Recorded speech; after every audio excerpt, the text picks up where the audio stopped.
Obrigado, Jesus. Provérbios capítulo 30. Diz assim: palavras de Agur, filho de Jaque, de Massá. Não é de Jaque, é de Jaque. E de Massá. Este homem disse a Itiel e a Ucal: na verdade, que eu sou mais bruto do que ninguém, não tenho entendimento do homem, não aprendi a sabedoria, nem tenho conhecimento do santo. Quem subiu ao céu e desceu? Quem encerrou os ventos nos seus punhos?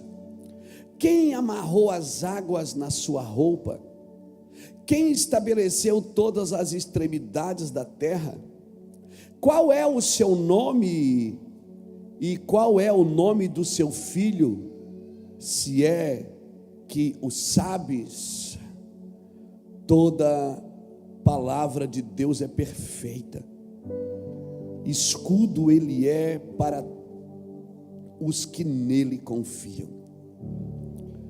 Toda palavra de Deus é perfeita, escudo ele é para os que nele confiam. Nada acrescentes às suas palavras, para que não te repreenda e seja achado mentiroso. Duas coisas te peço, ó Senhor, não as negues a mim antes que eu morra. Afasta de mim a vaidade e a palavra mentirosa. Não me des nem a pobreza, nem a riqueza, mas dá-me só o pão que me é necessário, para que de fato eu não te negue e diga quem é o Senhor, ou empobrecendo não venha a furtar e profane o nome do Senhor.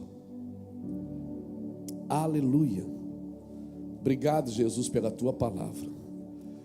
Trocando para miúdos, irmãos, palavra do rei Agur, dizendo o seguinte: olha, eu não sei se ele fosse falar o nosso português, ele ia dizer assim: eu não sei falar direito, sou meio bruto, eu não tenho muito entendimento, mas uma coisa eu sei: a palavra de Deus é escudo para aqueles que nele confiam. Ele estava dizendo: eu não aprendi a sabedoria e nem tenho conhecimento do santo. Agur estava dizendo o seguinte: o que eu vou falar para vocês não é baseado na minha intelectualidade, na minha sabedoria, mas uma coisa eu sei, que a palavra de Deus é escudo para aquele que nele confia. Toda a palavra de Deus é perfeita, e escudo ele é para aquele que nele confia. Irmãos, você não precisa ser inteligente, você não precisa ter estudado muito. Talvez às vezes a gente conversa com alguns irmãos, na sua simplicidade, eles dizem: não, eu sou humilde, eu sou simples, então eu vou falar o que eu penso. Irmão, você não precisa ter sido instruído teologicamente para saber que a palavra de Deus é perfeita, para saber que Deus é escudo para aqueles que nele confiam.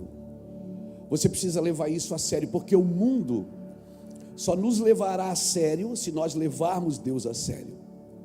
O mundo só vai levar a igreja a sério se a igreja levar Deus a sério. Amém? E saber que é Deus, ter experiências com Deus, como disse o pastor Dinho aqui. Você não precisa ter estudado muito para ter experiências com Deus, basta você estar em coma, basta você ser dado como morto, basta você estar disposto a chamar Deus para fazer o que Ele precisa fazer na sua vida. Às vezes as pessoas dizem assim: rapaz, estou pagando um preço enorme para servir a Deus. Você já calculou, já contabilizou que preço seria para não servi-lo? Você acha que paga mais preço quem serve ou quem não serve? Porque nós contabilizamos, é como se Deus fosse culpado dos nossos sofrimentos. Irmão, se a sua vida não for sacrificial, ela é artificial. Ou você é um ser sacrificial, ou você é artificial. Tem alguns sacrifícios que, se você não passar por eles, você não vai ter experiências necessárias e adequadas para viver com Deus e entender o seu amor. É necessário ser ferido. Davi disse no Salmo 119, versículo está na Bíblia. Ele diz: foi bom eu ser afligido, para que eu aprendesse a guardar os teus decretos. Então tem coisas que você não vai aprender com o livro na mão, você vai aprender na aflição, na angústia, você vai aprender na perseguição, você vai aprender no meio das dificuldades. O caos é pedagógico, o sofrimento é pedagógico, as dificuldades são pedagógicas. Deus tem os seus meios de tocar os seus. Amém, irmãos? Louvado seja Deus. Então você cultua Deus para aprender a servir as pessoas. Você não cultua as pessoas para aprender a servir a Deus. A gente cultua a Deus, e se eu cultuo a Deus, não tem como eu não aprender a servir as pessoas. Uma pessoa que cultua a Deus e não sabe servir pessoas, não cultua a Deus. Porque a natureza de Deus é servir. A natureza de Deus é amor. Uma pessoa que não cultua a Deus não sabe servir gente. Agora, se você cultua Deus, Deus vai passar através de você e vai servir pessoas sim. Amém? E se você não quer Deus na sua vida, você não consegue ver Ele em você, certamente você não vai ver Deus em ninguém. Se você não conseguir ver Deus primeiro em você, você não vai conseguir ver Deus em ninguém. Por isso é necessário as experiências. Para quê? Porque eu tenho que dar a glória das minhas superações a Deus. E quando eu dou glória, por isso que eu sempre digo, eu li isso num livro de um rabino de 1460 e pouco. Ele viveu nessa época, morreu jovem, mas ele deixou um ensinamento muito profundo para o rabinato. Ele disse: olha, nenhum homem conhece a glória de Deus sem viver uma vida de superação. Então todos os homens que vivem na glória de Deus certamente superaram algumas coisas. Todas as mulheres que vivem na glória de Deus viveram dificuldades, superaram dificuldades, passaram pelo caos. E esse é o momento. Ora você está em cima, ora você está embaixo. Uma árvore não dá fruto o ano inteiro. Amém? Você não vai estar no monte da alegria todos os dias, vai ter vales de tristezas, e isso é pedagógico, isso é importante você passar por eles. Você vai se sentir só, você vai se sentir, não vai se sentir amado, vai se sentir rejeitado, tudo isso, nem tudo isso que você sente faz parte do desprezo de alguém. Às vezes não é o desprezo de alguém, às vezes é o treinamento de Deus para que você possa viver num lugar livre. Amém? Porque só uma pessoa, um homem que não ama nada nessa terra é um homem invencível. Uma mulher que não ama nada nessa terra é uma mulher invencível. Está pegando isso no seu espírito? Por favor, me ouça com o seu espírito. Uma pessoa que ama a Deus acima de todas as coisas é uma pessoa invencível, porque não tem mais a ver com ela. As coisas que acontecem na vida dela não tem só a ver com ela. Você vai ler o livro de Abacuque. O livro de Abacuque é extraordinário, porque no capítulo 1, Abacuque está questionando a Deus. Ele está dizendo: Senhor, por que tu me faz ver esses males? Por que tu me faz passar por essas dificuldades? Por que, Senhor? No capítulo 1 ele diz: eu só vejo derrota. Eu olho para um lado, eu vejo problema. Eu olho para o outro, eu vejo doença. Eu olho para o outro, eu vejo pandemia. Eu vejo caos, eu só vejo caos. Por que, Senhor? Tem um objetivo para você ver o caos mais do que os outros. Aí se você ler o capítulo 1 de Abacuque, você vê Abacuque questionando a Deus. No capítulo 2 já é diferente. No capítulo 2 ele diz: eu subirei a torre de vigília e ficarei lá. E quando ele toma uma posição, ele entendeu que Deus mostrava o caos para ele se tornar um intercessor sobre aquilo. porque onde há intercessão, há intervenção. Amém? Deus não vai intervir se não haver intercessores, para que Deus venha intervir através deles. Amém, irmãos? Amém?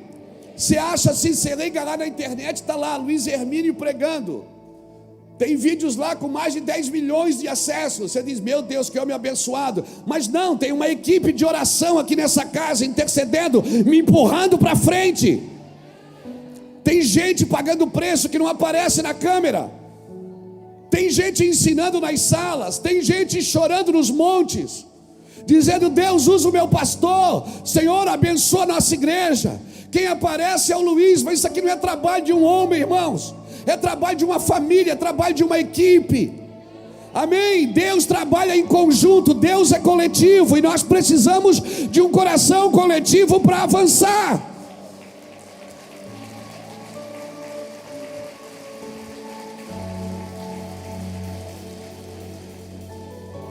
Por isso que o trabalho da igreja, o trabalho de cada ministério da igreja, de cada PG da igreja, de cada pastor da igreja, é coletivizar o propósito de Deus. Aleluia! Louvado seja Deus! Eu esqueci o que eu ia falar agora. Não era importante. Mas enquanto você não for sacrificial, você vai se tornar artificial. Você tem que entender que nós devemos apresentar os nossos corpos como sacrifício vivo, santo e agradável a Deus.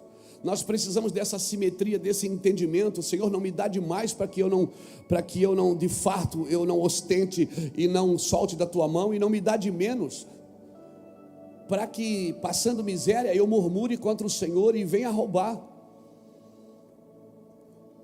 O Senhor está nos chamando para andar num lugar de equilíbrio, irmãos, onde o Espírito de Deus governa todas as coisas.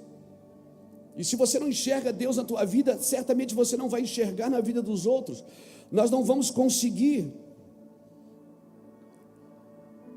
Nós estamos trabalhando em equipe. Eu apareço aqui. Eu acredito, irmãos, que domingo passado, quem estava domingo passado aqui? Que eu estou aqui, de repente, eu me virei, bati nesse púlpito, ele quebrou no meio, rachou no meio. Eu tinha acabado de tirar minha Bíblia daqui e botar do outro lado. Ele rachou, caiu. Quando ele caiu, o Espírito Santo falou: eu estou quebrando estruturas de muitas vidas, de muitas coisas, de muitos ministérios. Eu vou derrubar estruturas. Nós não somos um CNPJ, irmão, nós somos CPF. É uma casa de indivíduo, é uma casa de pessoas. Não é um CNPJ. Deus não me ligou a um CNPJ. A igreja não é tijolo. Amém, irmãos? Igreja é gente. Como diz Efésios 4:25, somos membros um dos outros. E é impossível que um membro do corpo padeça e os outros não padeçam juntos. Se um membro padece, todo o corpo padece, meu irmão. E se um membro se alegra, todo o corpo se alegra. Nós precisamos ter uma cabeça de coletividade, não de individualismo. O inferno é um lugar que um manda e todos obedecem. O céu não é assim. O céu, quando Deus constrói, Ele diz: façamos nós. Alguém levanta a mão e olha para o lado e diz: façamos nós. Façamos nós.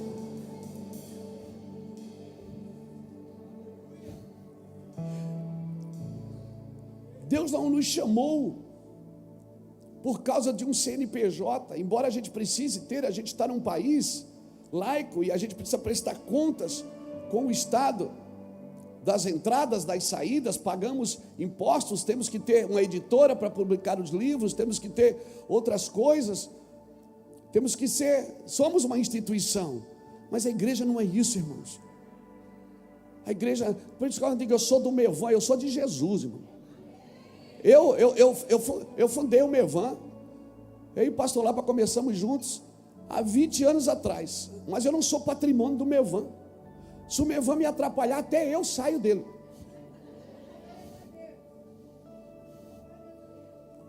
Porque eu trabalho debaixo de uma palavra daquilo que o Senhor mandou a gente fazer, que é cuidar de gente. Pessoas valem mais do que coisas. A palavra de Deus, irmãos, ela é perfeita. Nós somos chamados para a palavra de Deus. Amém? Eu não vivo para guardar, para proteger, porque se Deus precisa de proteção, Ele não é Deus.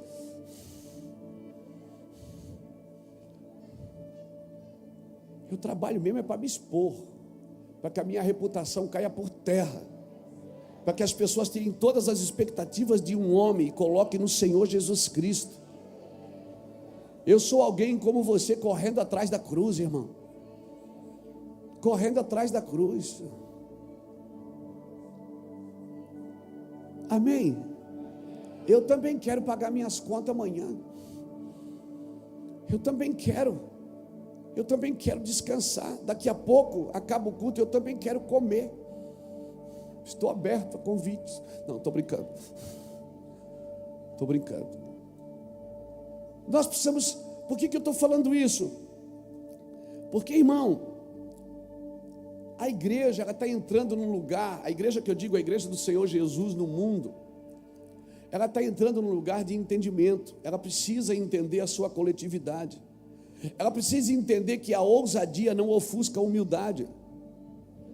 A igreja precisa avançar, ela precisa tocar nas regiões celestiais, ela precisa se envolver, ela precisa dar a sua opinião, ela precisa tomar o seu lugar, ela precisa dizer: não, isso está errado, isso está certo. Mas se eu disser que está errado, pastor, as pessoas vão embora, não tem problema.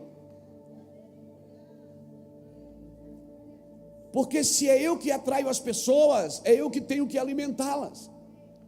E se eu tiver que alimentá-las, eu vou ter que inventar uma moda todo final de semana para segurar as pessoas aqui.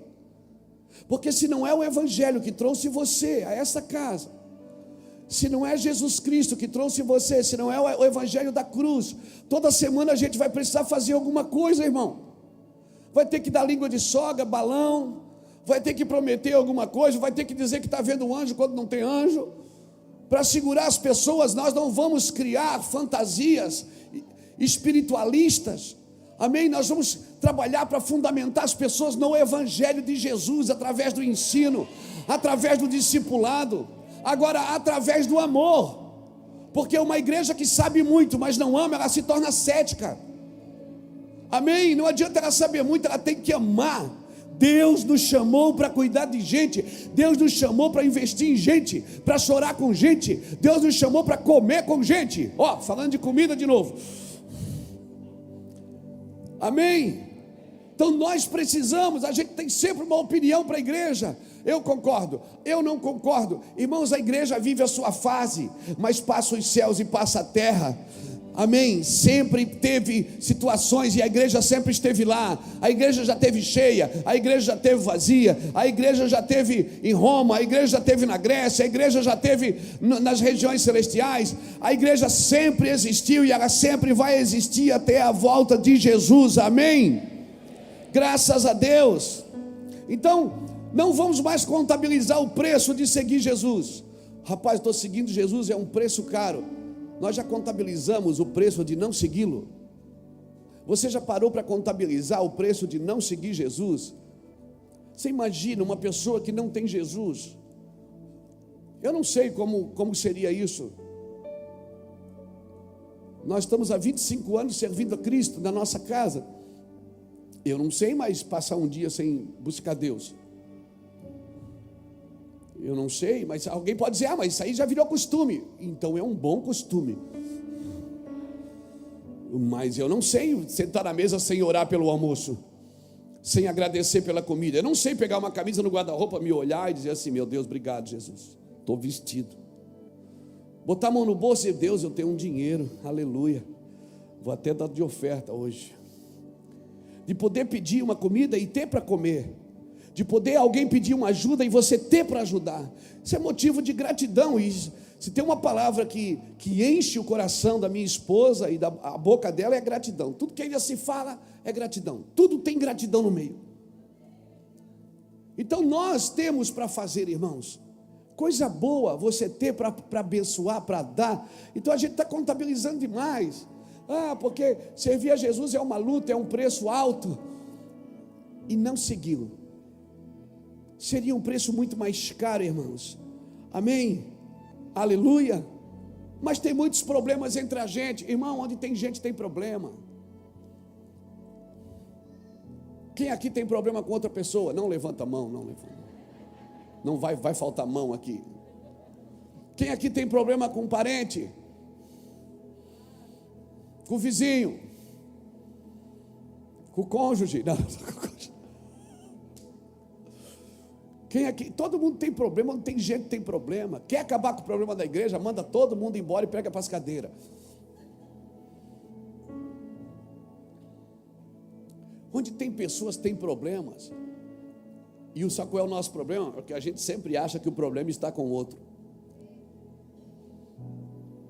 Os problemas, guarda isso no teu coração.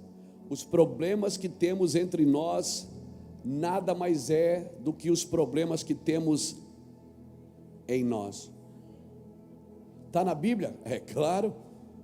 Tiago capítulo 4, versículo 1 diz assim: de onde vêm as guerras e as contendas entre vós? Não vem disto, dos prazeres que nos vossos membros guerreiam? Aonde vem as contendas entre vós? Vem dos prazeres que entre vós, que dentro de vós guerreiam. Sabia que ter a razão sempre é prazer?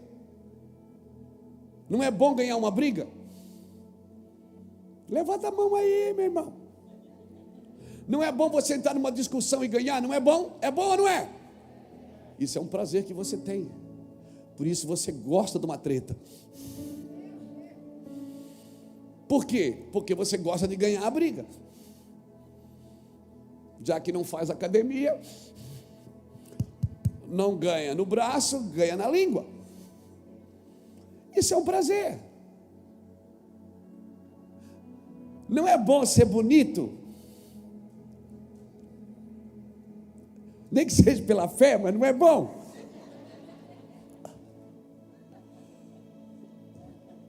Deus, irmão, que é pela fé. Aleluia. Glória a Deus. Mas fala a verdade, Deus podia ter te feito rico em vez de bonito. É ou não é? Então, querido, é tão fácil viver. Irmãos, quem mais complica a vida somos nós. Nós complicamos, a gente torna as coisas difíceis. Como o Reuel estava cantando aqui: Jesus, quão simples Tu és. Jesus é simples. Servir a Deus é muito fácil, Fernando. É muito gostoso. É só cada um assumir a sua culpa e assumir a sua responsabilidade. É cada um dizer: fui eu, Senhor. Quando os 12 discípulos estavam na mesa com Jesus, Jesus disse: um de vocês vai me trair. Ninguém disse: é ele, é ele. Todos eles disseram: por acaso sou eu, Senhor? Porque quando você está na mesa com Jesus, não importa que fosse você, você ainda pode ser perdoado. Você ainda pode ser restaurado, se você assumir isso. Você está me entendendo? Na presença de Jesus, irmãos, você não transfere responsabilidade. Na presença de Jesus, você não mostra o problema dos outros para ofuscar o seu, para tirar o seu da luz. Na presença de Jesus, você assume as suas dificuldades. Eu estou lendo um texto de um homem que diz: olha, dos mais brutos eu sou. Ele disse: eu não busquei sabedoria, eu não busquei entendimento. Ele estava dizendo o seguinte: eu não estudei para saber o que eu sei, mas eu digo para vocês uma coisa: a palavra de Deus é perfeita, e Ele é um escudo para todos aqueles que nele se refugiam. Deus é um escudo. Deus não disse para Abraão no capítulo 15 de Gênesis, Ele não disse: Abraão, eu vou te dar um escudo. Não, Ele disse: Abraão, eu sou o teu escudo. Eu sou a tua defesa, eu sou o teu ataque, eu sou a tua cura. Então nós precisamos entender isso, irmãos. Por isso a sua vida precisa estar na eternidade. O seu coração precisa estar ligado na eternidade. Porque se a morte bater na sua casa,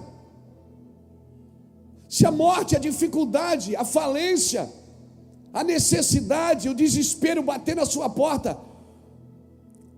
Irmãos, o que vai garantir você de pé é aonde está firmado o seu coração, aonde está ligada a sua crença, em quem realmente você acredita. E é isso que Deus está movendo nesses dias. Por isso, o homem que não deseja nada dessa vida é um homem invencível. Um homem que não deseja nada dessa vida é um homem invencível. Você não vai ser reconhecido pelos céus, por Deus, até que você vença as suas guerras. A graça te deu essa oportunidade. Você entra pela graça para viver as suas guerras. Não fuja delas, enfrente-as. Não adianta, se você sai de um relacionamento para outro, você leva as suas batalhas juntos. Se não adianta mudar de cidade, não adianta mudar de igreja, não adianta mudar, até que você mude aqui dentro a sua consciência, e você mude a sua crença. Mudando a sua crença, você vai mudar o seu vocabulário. Mudando o seu vocabulário, você vai mudar as suas ações. Amém, irmãos? Nós precisamos de uma mudança de paradigma, de uma mudança de entendimento. A igreja precisa acordar para se reposicionar. Josué só foi reconhecido no capítulo 4 de Josué, quando o povo reconheceu que, assim como Deus foi com Moisés, também seria com Josué. Depois que Josué venceu algumas batalhas, algumas coisas que Deus mandou fazer, e ele fez e deu certo. Então, irmãos, nós já tivemos na igreja os dias de início, já tivemos os dias de trevas, os dias de crescimento, já tivemos as visitações, avivamentos, temos as histórias do avivamento para contar, e eu acredito que vamos viver outro avivamento antes, porque para mim, o avivamento de Pentecostes e o avivamento da chegada de Cristo, da volta de Jesus, tudo que acontece nesse meio tempo, de Pentecostes, de Atos 2 até a volta de Cristo, tudo é reavivamento, porque esses dois são selos de avivamento. Eu acredito, irmãos, que nós vamos viver coisas sobrenaturais. Agora nós precisamos nos posicionar. Não é só mais uma oração, não é só mais uma reza, não é só mais uma busca, mas é uma vida constante, é um cotidiano, é algo que vai acompanhar você na segunda, na terça, na quarta, é algo que vai estar lá, amém?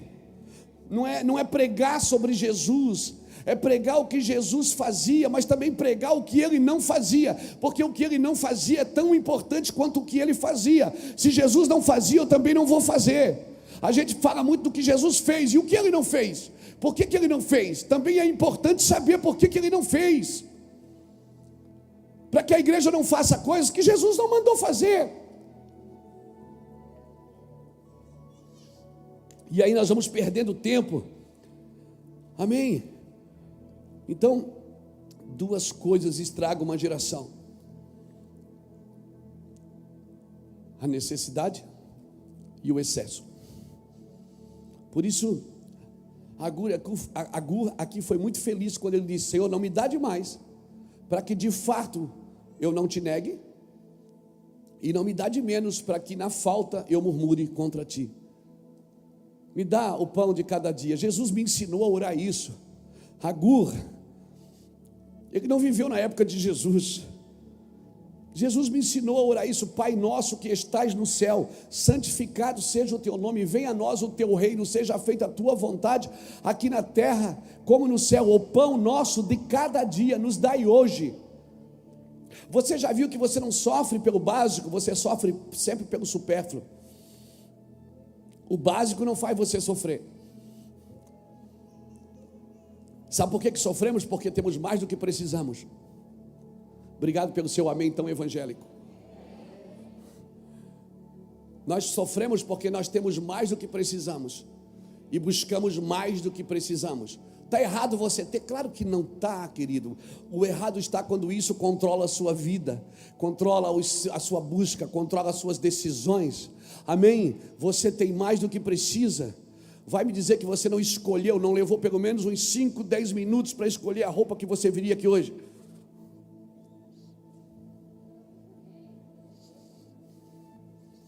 E aí depois que botou a roupa, foi na gaveta do sapato.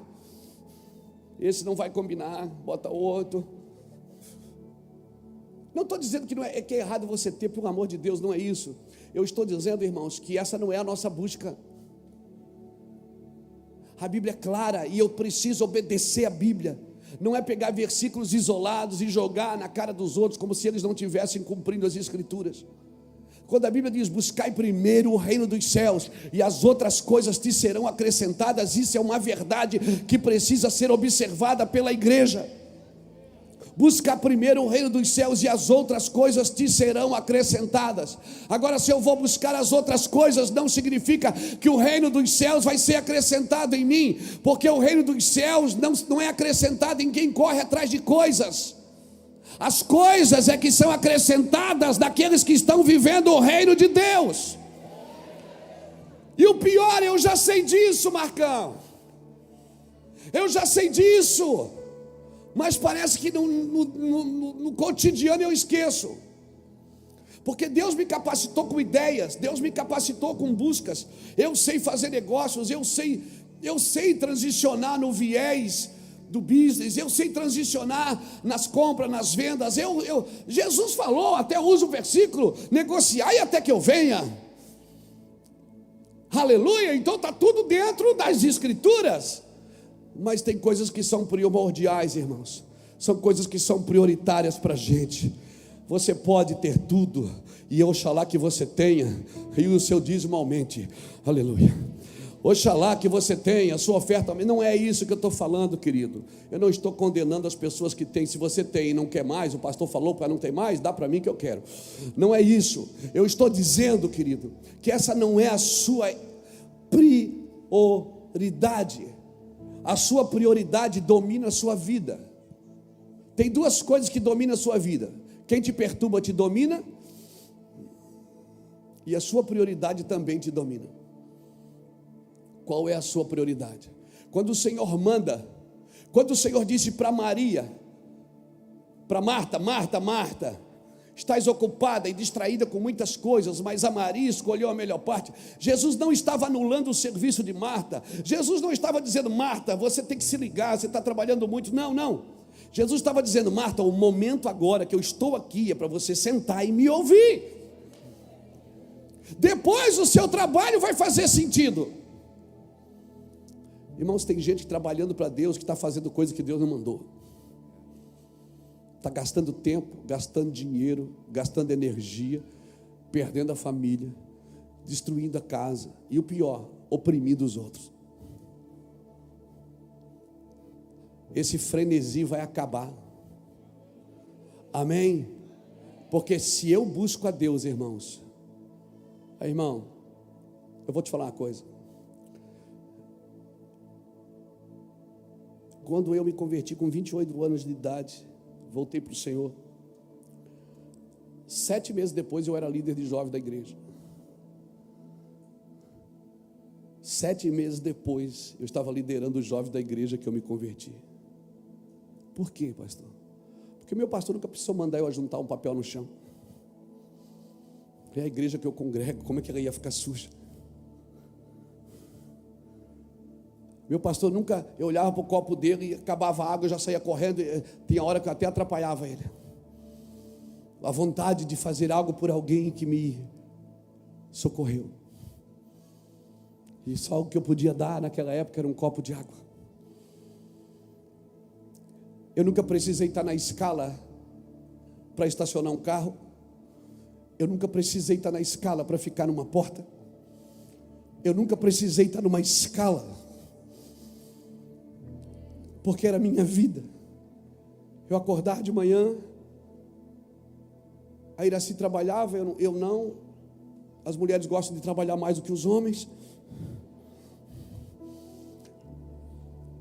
E eu acordar de manhã, eu sentava lá na casa do pastor, ficava lá, pastor Davi, eu sentava no meio fio da calçada. Ele acordava, abria a porta, eu estava sentado lá. Eu disse: olha isso, está aí. Eu digo: estou, é eu mesmo. Tudo bem? Eu digo: tudo bem. Já tomou café? Eu digo: entra. Aí entrava, sentava, ele abria a Bíblia e eu ficava lá doidão. Aí ele dizia: eu vou levar o carro para... Deixa que eu levo. E eu ficava o dia todo servindo ele. Eu não estou dizendo isso para você amanhã acordar de manhã lá para minha casa. Não vai não, que eu quero dormir amanhã. Não é isso que eu estou falando. Eu estou falando, irmãos, porque não precisava de uma voz de comando. Não precisava ninguém dizer para mim: acende a luz, apaga a luz, puxa a descarga, junta o papel, limpa a cadeira, passa um pano no púlpito. Não, ninguém precisava falar para mim.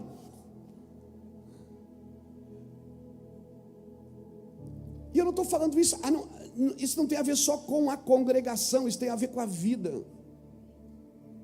Isso tem a ver com a vida. Servir faz parte do currículo de alguém que é apaixonado por Jesus, de alguém que olha para outra pessoa e ela acorda de manhã e diz: quem eu vou servir hoje? É como se ele tivesse crucificado com Cristo na cruz, procurando o ladrão do lado para servir.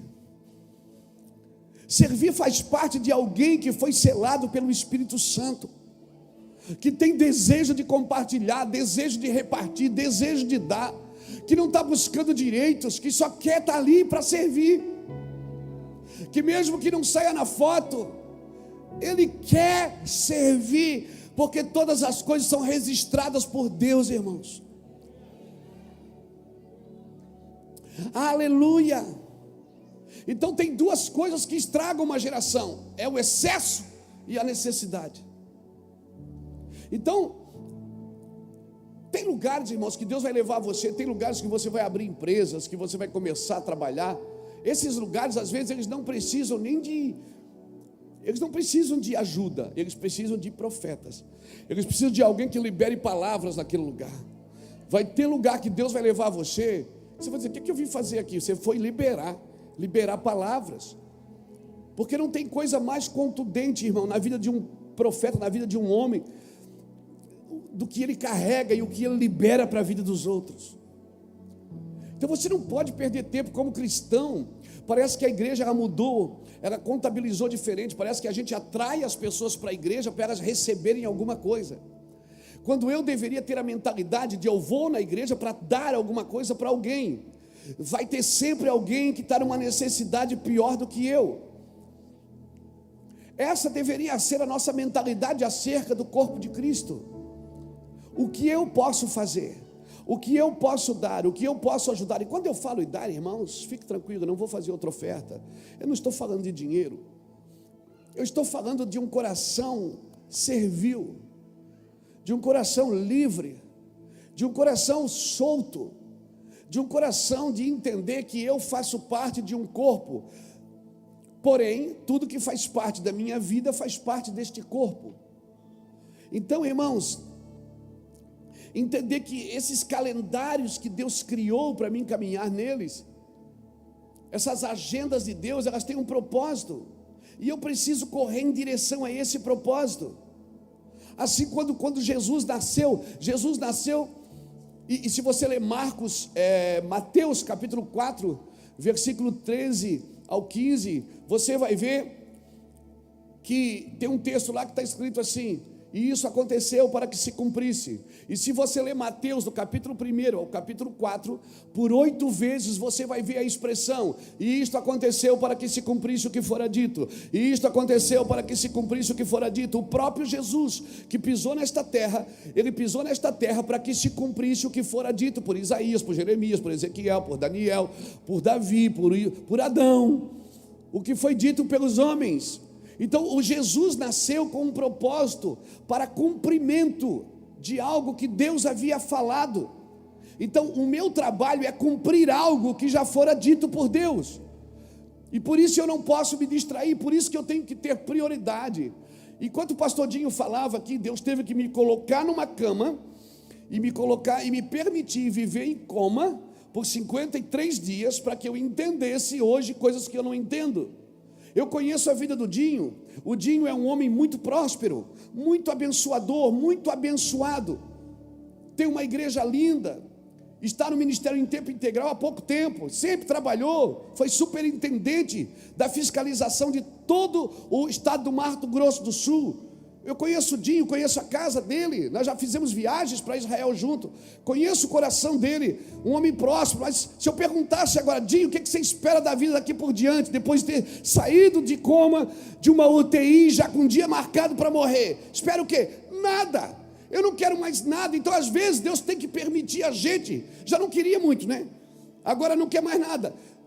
Às vezes Deus tem que permitir a gente chegar em alguns lugares, irmãos, para a gente valorizar a vida. E tem uma coisa: se você valoriza a tua vida, você vai valorizar a vida dos outros. Porque a Bíblia diz: amai o próximo como a ti mesmo. E se você se ama, você tem um padrão para amar os outros. Amém? Uma pessoa que não gosta da sua vida, que ela não gosta, está sempre insatisfeita com o que tem, com o que faz, com o que é, como que essa pessoa vai amar a vida dos outros? Quando ela se aproxima de alguém, não é por amor, é por inveja. Não é por amor, é por interesse pessoal. Agora, quem ama a sua vida pode morar numa favela, irmão, e pode trabalhar numa mansão, não tem problema se ela ama a sua vida. Amém? Ela não vai desejar nada o que Deus não deu a ela. Por isso nós precisamos de um batismo de amor próprio, de entender quem somos do corpo de Cristo. Aleluia! E é isso que o cristianismo faz com você. É isso que o cristianismo faz comigo. O evangelho não atrai pessoas para a igreja para elas enriquecerem. O evangelho atrai pessoas para a igreja para elas saberem quem elas são em Deus.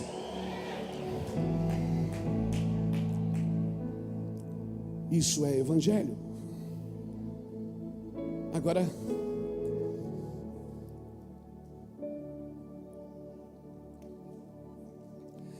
não tem como não prosperar. Não tem como não transbordar. Não tem. Não tem como viver milagres, porque milagre não é ganhar 20 mil reais por mês. É ganhar 2 e viver como quem ganha 20. Tem alguém que ganha 2 e vive como quem ganha 20. Porque a busca, não tem que buscar para ter mais. Irmão, a busca não é para ter mais, a busca é para entender mais. Eu não busco para ter mais. Eu busco para entender mais, e cada vez que eu entendo mais, eu sou cada vez mais livre para ter e para não ter, para ser e para não ser, para ir e para não ir, para morrer ou para viver. Quanto mais você entende a eternidade, você está livre de escolhas, você está livre de decisões, porque não tem mais caminho de volta, não tem mais saída de emergência. Amém? Não tem mais. Ou eu me coloco como um sacrifício vivo, santo e agradável a Deus, e eu deixo Deus ser Deus através da minha vida. Ou eu nunca vou conseguir, se eu tentar mostrar alguma coisa que eu tenho, alguma coisa que eu faço, alguma coisa que eu sou, eu não consigo mostrar quem vive em mim, quem realmente habita em mim. Então eu preciso me esvaziar, como Jesus fez em Filipenses capítulo 2, versículo 5, que a si mesmo se esvaziou, tomou a forma de servo, foi obediente até a morte, e morte de cruz. Mas Deus lhe deu um nome que está acima de todo nome, a qual todo joelho se dobrará e toda língua confessará que Jesus Cristo, Ele é o Senhor. Deixa eu te dizer algo: não tem como tomar a forma de servo sem se esvaziar, e não tem como se esvaziar sem tomar a forma de servo.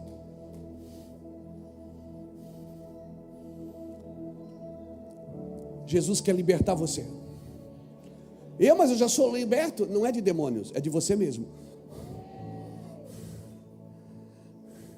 de influências caídas, de influências babilônicas. Jesus quer libertar você de influências malignas, de influências onde você é o alvo das atenções. Não, cristianismo, Jesus é o alvo das atenções, Cristo é o alvo das atenções. Um só Deus, um só batismo, um só Cristo, um só Senhor. Ele é tudo em todos, só Ele é Deus. Isso é cristianismo. Aleluia. Eu estou sendo claro, irmãos? Glória a Jesus. Jesus quer libertar Luiz Hermínio de Luiz Hermínio. Jesus quer libertar Dinho de Dinho, quer libertar Jefferson de Jefferson, Vanessa de Vanessa, Ali de Ali. Ele quer libertar você de você mesmo. Ele quer dizer assim, por quê? Porque Cristo em vós é a esperança da glória. Quando os anjos olham para mim, eles não querem ver Luiz Hermínio, eles não querem ver Lapa. Eles não têm que ver a gente, eles têm que ver Jesus em vós, Cristo em vós é a esperança da glória. Agora, como que eu consigo mostrar Cristo enquanto eu ainda estou no comando? Quando a minha justiça é justiça própria, quando a minha misericórdia é a minha misericórdia, quando a minha generosidade parte do que eu penso e do que eu acho, quando as minhas doses de amor homeopáticas são liberadas de acordo com quem eu acho que merece o meu amor.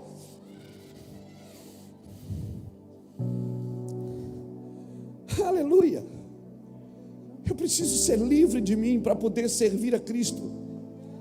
Eu preciso ser livre de mim para poder manifestar a Cristo, Fernando.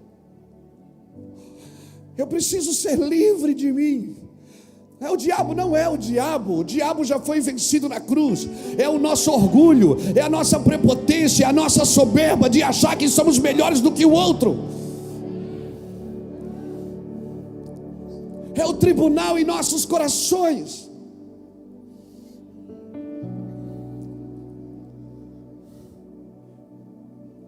Que me ensina que o verdadeiro jejum é tirar de mim o estender de dedo, o falar iniquamente, e quando eu ver o nu, eu cubro o nu. Isso é cristianismo. E não tem outro, não adianta. Pode ter outra igreja, pode ter outra denominação, mas cristianismo não tem outro. Cristo em vós é a esperança da glória, mas nada interessa. Por isso eu preciso me esvaziar. E Aguro, ele disse, eu não sou sábio, eu sou bruto. Eu não sei falar direito, eu não busquei sabedoria. Mas uma coisa eu sei, que a palavra de Deus é perfeita e Ele é escudo para todos aqueles que nele se refugiam. E eu também peço que o Senhor não me dê muito e que o Senhor também não me dê pouco. Me dê o suficiente para que de fato eu não murmure, eu não fique soberbo, e para que de miserável eu não murmure contra Ele. Isso é cristianismo. Eu estou aqui para cumprir o que me fora dito. Deus me chamou para cumprir algo. Tenho uma tarefa para você. Ela está na mão do Senhor. Quem vai te dar ela não é Luiz Hermínio. Eu posso te dar um serviço, dizer, olha, você não pode fazer isso para mim. Você não pode, o serviço eu posso te dar, tá? Mas o propósito não. Quem te dá o propósito é Ele, que habita em você. Cara, e se você se encontra com Ele, ó irmão, irmã, se você tem um encontro real com Ele, você vai querer fazer. Você não vai esperar outros. Você vai querer fazer, você vai querer fazer. Se tiver só você e ele ainda são a maioria. Se não tiver ninguém para ajudar, você vai fazer. E às vezes Deus te deixa sozinho. Para quê? Para você contar só com Ele. Para não contar com mais ninguém. Para não contar com a ajuda de ninguém, com o conselho de ninguém, com a oferta de ninguém. Por quê, pastor? Porque Deus quer tratar de você. É você e Deus. Cristo em vós é a esperança da glória. Então eu oro para que nos próximos dias venha sobre nós um silêncio renovador. Amém? Que a gente entenda o propósito de Deus e como Jesus a gente possa dizer, eu estou vivendo para cumprir. E a Bíblia diz que Jesus diz em Mateus capítulo 5, versículo 17, ele diz, não pense que eu vim revogar a lei e os profetas, não, eu vim cumpri-los. O que eles falaram eu vou fazer. Eles eram a profecia, eu sou o resultado dela. Ele disse, eu vou cumprir. E ele pôde cumprir, por quê? Porque primeiro ele sabia o que estava escrito. Segundo, ele mesmo criava situações favoráveis ao cumprimento, ou seja, ele facilitava as coisas. Se Deus quer me matar, eu não vou fugir da morte. Se Deus quer me confrontar, eu não vou fugir do confronto. Se Deus quer tocar naquilo que eu mais amo, que talvez seja a sua reputação, seja o seu nome,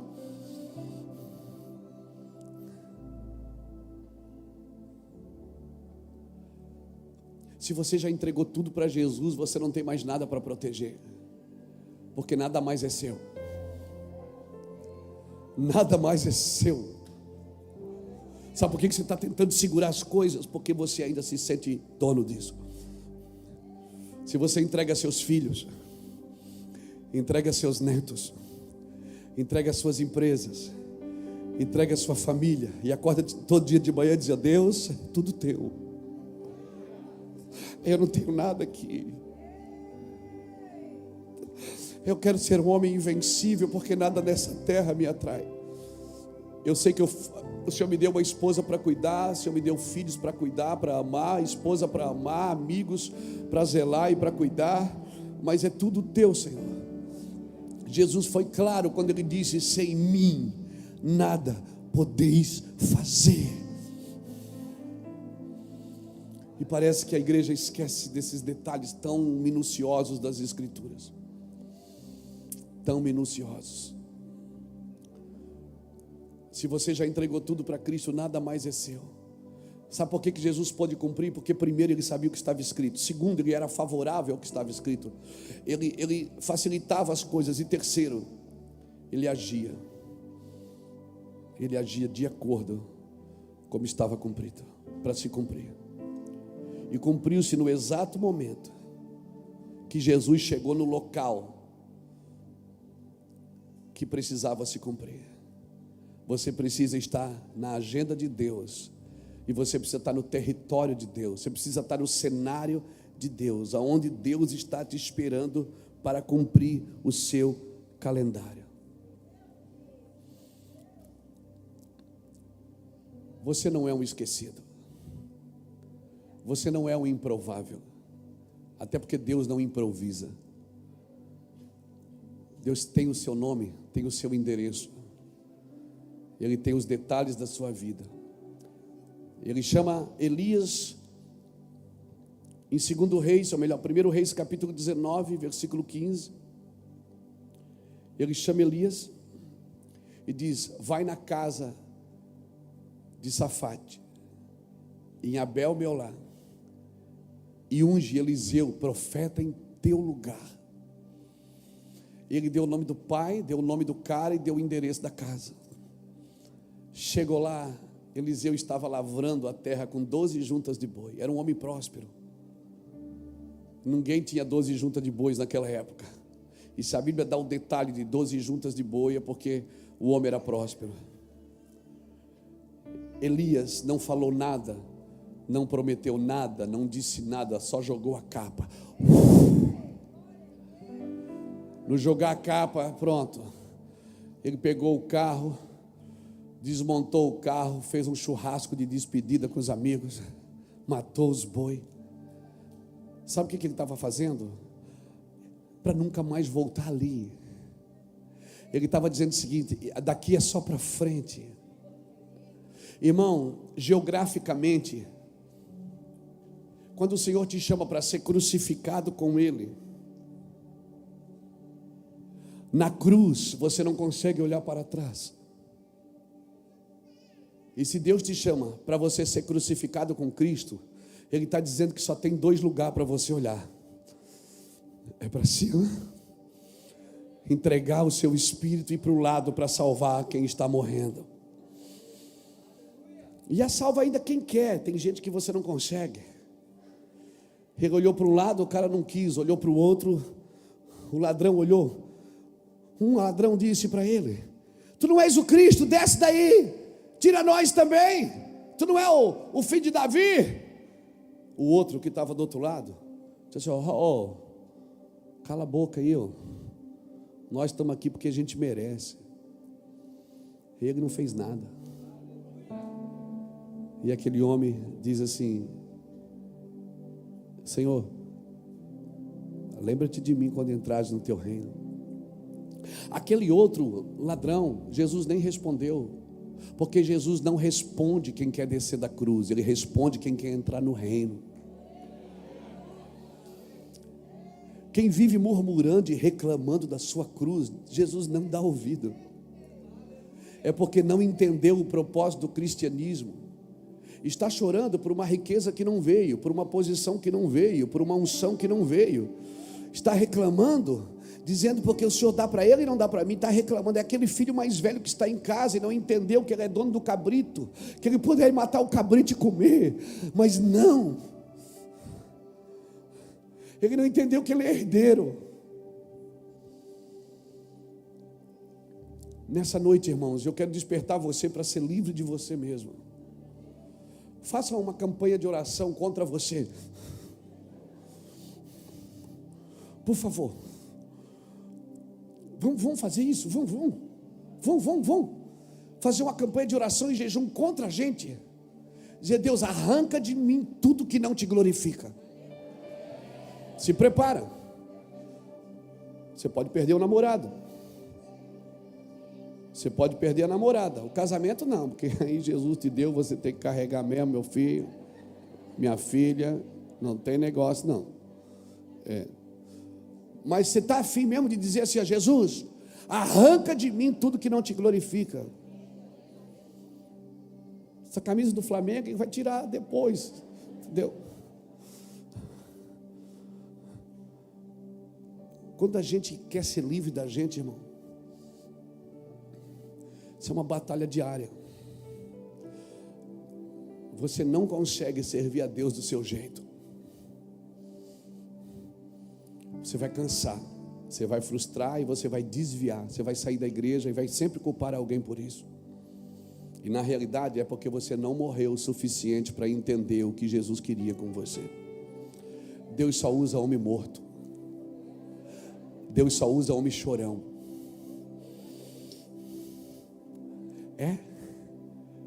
Deus só usa gente que está disposto a jogar sua vida no chão e dizer assim: eu reconheço, Deus. Quando Isaías viu a glória e disse: eu sou um pecador, ele disse: espera que eu já tiro o teu pecado. Foi lá no altar, pegou uma brasa e passou assim na boca, e disse: foram tirados teus pecados. E já convocou, disse: eu estou precisando de um missionário, quem enviarei? Isaías disse: manda eu. O Senhor disse: é tu mesmo, vai. Daquele dia em diante, Isaías, que era primo do rei Uzias, que tinha uma concepção do palácio, agora ele começou a ser o profeta messiânico. Ele começou a ter revelações de Jesus, e ninguém deixa claro Jesus como Isaías. Isaías deixa claro Jesus, o próprio Jesus repete as palavras de Isaías em Lucas capítulo 4, 18, quando ele diz: o Espírito do Senhor está sobre mim, pois que me ungiu para pregar o Evangelho, as boas novas aos pobres, levantar os cativos, libertar os cativos. Oh meu Deus, eu e você, irmãos, precisamos entrar no cenário de Deus. Vamos fazer uma campanha de oração e jejum. Senhor, me livra de mim mesmo. Eu duvido você concordar com isso. Começa amanhã: me livra de mim mesmo. Quantos dias você decide? Você que vai saber quantos dias você precisa para se livrar de você.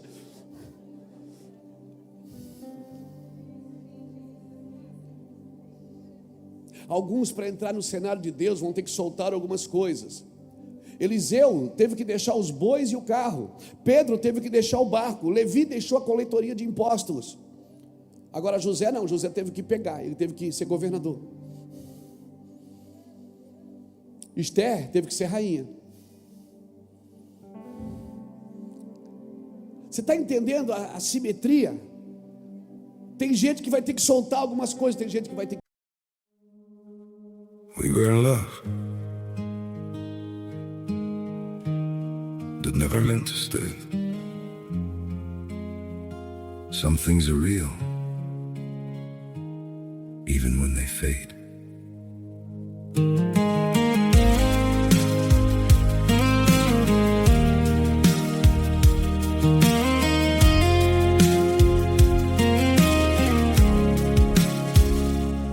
I used to think if we kept holding on, we could bend the truth somehow. But love can't fight what's pulling us apart, and it's breaking us down now.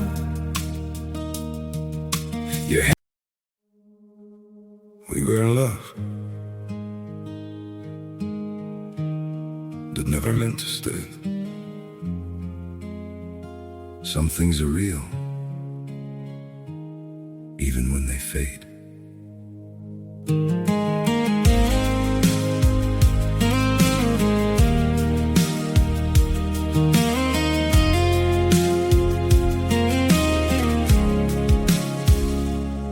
I used to think if we kept holding on, we could bend the truth somehow. But love can't fight what's pulling us apart, and it's breaking us down now. Your hand, we were in love, that never meant to stay. Some things are real, even when they fade.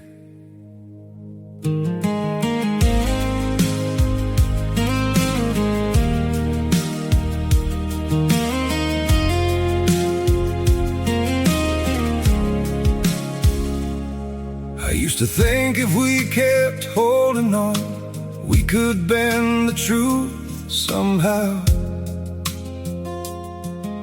But love can't fight what's pulling us apart, and it's breaking us down now. Your hand, we were in love, that never meant to stay.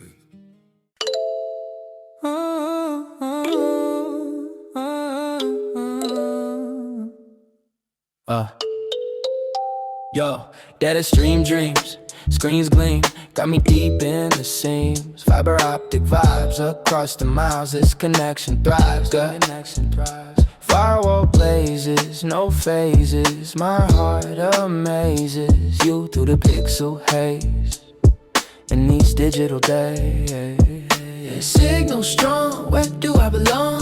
Love's frequency all night long, no static, no blur, just what we prefer. Love through the noise, a pure true allure. Signal strong, where do I belong? Love's frequency all night long, no static, no blur, just what we prefer. Love through the noise, a pure true allure.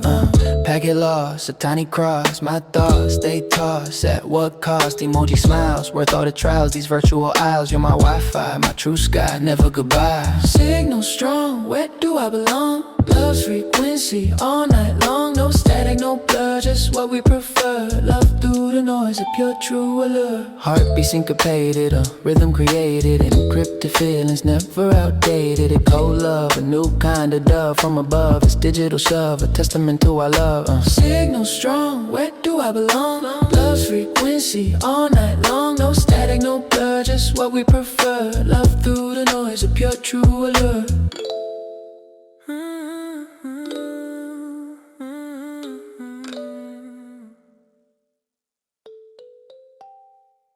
Que pegar algumas coisas. Amém? Porque a gente cria um padrão para todo mundo igual. Às vezes não, às vezes Deus tem que libertar você de você mesmo. Quem sabe o Dinho precisou de 53 dias de UTI. Ficou lá, meditou, quando saiu. Quem pode acrescentar um côvado no curso da sua vida, Dinho? Ninguém pode. Se não tiver um propósito, só Deus pode fazer isso se Ele tem propósito. Quem já atravessou o vale da sombra da morte aqui sabe o que eu estou falando. Pena que quem já foi para a eternidade não voltou para contar para a gente. Seria mais fácil. Seria mais fácil ele dissesse: ó, fica tranquilo, está tudo de boa. Seria mais fácil o pastor Marcelo dessa igreja, que partiu da terra, voltasse e dissesse: ó, Luiz, ó, é só ir por aqui, o caminho é esse. Poxa, seria mais fácil, a gente desenhava e todo mundo ia seguir o caminho. Mas não é assim que Deus faz, irmãos. O mistério da morte ainda é um mistério, por isso que todo mundo foge dela. Mas a Bíblia diz que aquele que está vivo nunca morrerá. Eu ainda trato a morte como um mistério, porque eu não leio as Escrituras, que diz que se eu estou vivo eu nunca vou morrer. Eu vou só partir por um tempo, mas a gente vai se encontrar de novo. É que eu trato a morte como uma despedida eterna. Não, irmãos, nós precisamos tratar, por isso que eu trato essa praga desse Covid do inferno. Eu trato essa praga, eu estou me acomodando com ela. Eu estou me acomodando. Pronto, eu já aceitei. As pessoas pararam de lutar, elas pararam de guerrear, elas pararam de acreditar, elas pararam de ter esperança. Por quê? Porque a qualquer momento a morte pode bater na minha casa e o próximo pode ser eu. E as pessoas ficam esperando a morte chegar. Não, querido, passa o sangue do Cordeiro aí. E se for, que seja. E se Jesus quiser fazer, que seja. Nós precisamos ter convicções eternas e entender que o Senhor está no comando de tudo, amém? Amém, irmãos? Louvado seja Deus. Quem quer cumprir o seu chamado? Nem que seja numa empresa servindo cafezinho, nem que seja como um gari numa cidade, limpando a sujeira dos outros. Nós criamos um padrão de sucesso que, se não for por ali, é o diabo. Não, irmãos, do que adianta ter sucesso e não ser útil? Não ser útil. Quem está disposto a cumprir o seu chamado, o seu propósito? Pegue sua Bíblia, abra sua Bíblia comigo em 1 Coríntios capítulo 9. Olha o que diz 1 Coríntios 9, versículo, vamos ler o 15, não, vamos ler o 16. Contudo, quando anuncio o Evangelho, não tenho do que me gloriar, pois me é imposta essa obrigação. Ai de mim, se não anunciar o Evangelho. Pegou? Se eu faço de boa vontade, terei recompensa. Mas se de má vontade, apenas desempenho um cargo que me foi confiado. Logo, que recompensa tenho? É que evangelizando, proponha de graça o Evangelho, para não usar do direito que ele me confere. Olha o 19. Embora eu seja livre de todos, me faço ou me fiz servo de todos, para ganhar ainda mais. Sabe o que Paulo está dizendo? Deus me chamou para fazer uma obra. Se eu fizer de boa vontade, vai ter, opa,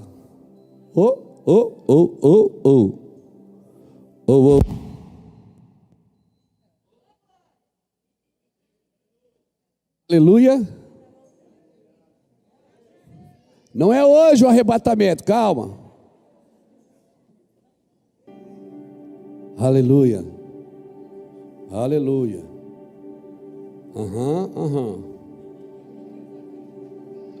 Isso é mudança de fase. Quebra púlpito, cai a energia, tá vendo? Vai vendo. Se os sinais visíveis não falar com você, irmão, pegou? Tá tudo certo? Posso continuar? Estamos no ar? Então tá. Vocês estão sentados aqui. Tá bom. É que tem muitas pessoas assistindo a gente. Mais de 7.000 pessoas. Paulo está dizendo o seguinte: Deus me chamou para fazer uma obra. Se eu fizer de boa vontade, eu tenho uma recompensa. Se eu não fizer, eu só vou trabalhar e vai dar nada. Aí ele diz uma coisa, ele diz: embora eu sendo livre de todos, eu me faço servo de todos. Quando é que você consegue servir uma pessoa? Quando você é livre da opinião dela. Você é livre da crítica dela e do elogio dela. Porque se você não é livre, você só vai servir quem te trata bem. Você não vai servir quem te critica e quem se opõe a você. Paulo disse: eu sou livre de todos para me fazer servo de todos. Eu preciso ser livre de você. Ser livre do que você pensa, do que você acha, do que você acredita, para poder te servir.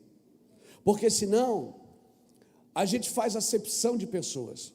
E infelizmente, um dos povos que mais faz acepção de pessoas somos nós.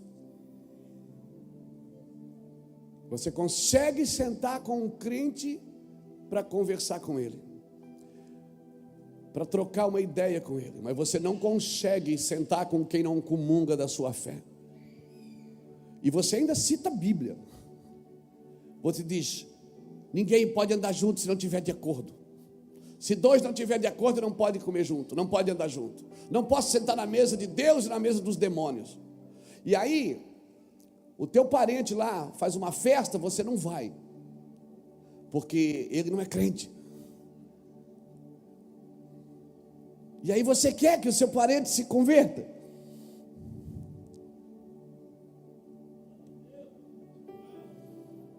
Você não vai na festa dele porque tem cerveja,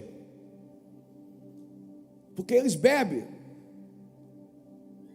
e você é crente. Não, irmão, sou separado. Não, você é... Não, deixa quieto, querido. Por isso que Jesus comia na casa dos outros. Ele dizia assim: ele tem demônios. Se ele soubesse quem é esse cara aí, ele não sentava aí para comer.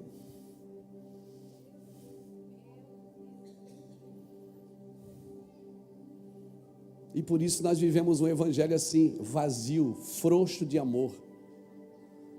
O evangelho de muita teoria e pouca prática. O evangelho do estender de dedo, mas não tem o estender da mão. O evangelho que, se Jesus voltasse hoje, nós crucificaríamos de novo, porque certamente ele ia fazer coisas que não estavam no nosso regime interno. Se Jesus entrasse de novo, talvez nós o crucificaria de novo. Por quê? Porque Jesus não está de acordo com a nossa teologia. E nós achamos que Deus leu nossos livros de teologia para se comportar como nós achamos que Ele deve se comportar. Nós estamos aqui, irmãos. Vamos aprender, vamos estudar. Nós temos cursos bons aqui na igreja. Temos ensinado as pessoas. Tem cursos que eu assisto de nossos pastores, de nossos líderes, que eles pregam chorando. Eu já gravei curso aqui, sentado aí, onde você está, com a igreja vazia, gravando cursos para o meu Van Legacy, gravando cursos aqui no meu Van Academy, que a gente teve que parar, da glória de Deus invadir o estúdio, de o câmera não conseguir se segurar, porque nós tocamos em alguns assuntos de amor.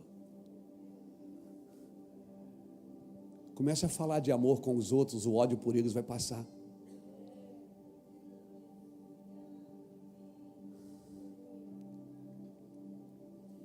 Comece a falar das coisas do céu com as pessoas. As dificuldades com elas vai acabar. Sempre vai ter pessoas más e pessoas boas, irmão, sempre. Mas como nós vamos superar isso? Como nós vamos viver isso? Sendo bom só para quem é bom e sendo mal para os maus? Não, eu não estou aqui para pregar o evangelho para você.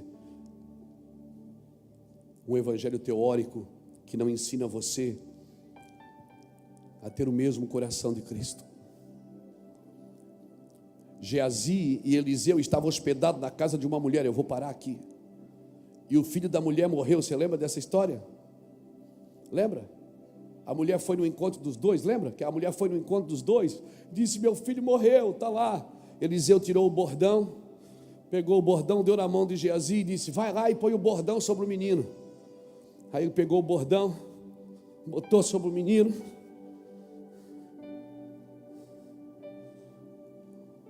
Orou. Não aconteceu nada. Aí Eliseu chegou, deitou sobre o menino. E o menino ressuscitou. Porque não adianta ter o bordão de um homem sem ter o coração dele. Não adianta ter o evangelho de Cristo.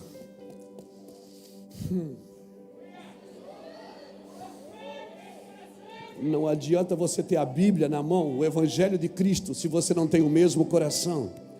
A Bíblia diz: haja em vós o mesmo sentimento que houve em Cristo Jesus. Então, quando você vai na igreja, que tentarem passar para você só o bordão, sai daí, porque só o bordão não transforma uma geração. O que transforma uma geração é ter a mente de Cristo, o coração de Cristo e o desejo de morrer por alguém. O desejo de morrer por alguém. Se você tiver que morrer ou voltar por alguém, irmão, você vai estar sempre na vontade de Deus. Então, não adianta o crucifixo, o bordão, sem o coração de Cristo. Quem deita sobre o menino tem que ser você. O coração para fazer isso. Amém? Não adianta transferir o serviço sem transferir o coração. Quando eu falei o que eu fazia quando eu me converti, que eu juntava o papel no chão, que eu ficava na porta da igreja, não estou dizendo para você fazer o mesmo domingo que vem,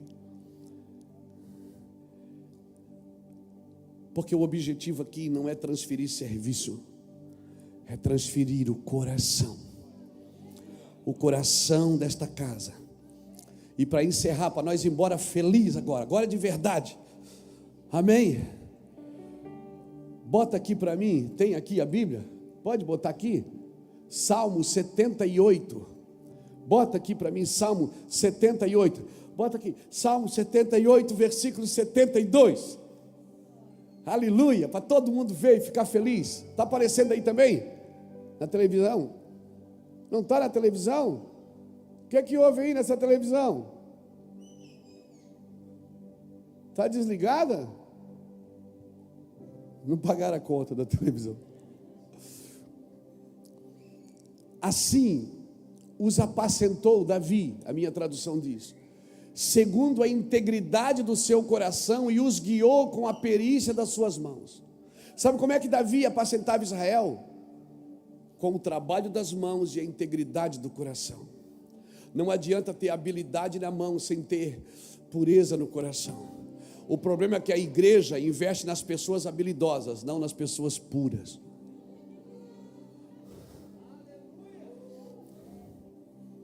Não adianta ter serviço bem feito se o coração não for o mesmo. Quem subirá ao monte do Senhor? Salmo 24. Quem permanecerá no seu santo lugar? Quem é limpo de mão e puro de coração, que não entrega a sua alma à vaidade, porque para subir eu vou só limpo de mão, mas para permanecer, o serviço pode me apresentar, mas é a pureza que me representa. O serviço pode abrir uma porta, mas o que me mantém lá é a integridade e a pureza do coração. Amém? Quando você vive para cumprir o que fora dito, qualquer momento você vai entrar no calendário de Deus, irmãos. Então nessa noite, peça isso para Deus antes da gente terminar. Senhor, eu quero ser livre de mim mesmo. Me livra de mim mesmo. Eu vou jejuar para mim. Eu vou jejuar, não vou jejuar para ganhar nada. Eu não vou orar para ganhar nada. Eu vou orar para ser livre dos meus conceitos e preconceitos. Eu vou orar para ser livre das minhas intenções e da minha carnalidade. Eu vou orar para ser livre da minha justiça própria, para ser livre da minha ideologia caída. E certamente, irmão, o céu vai invadir o seu coração, vai invadir a sua vida, vai invadir. Amém?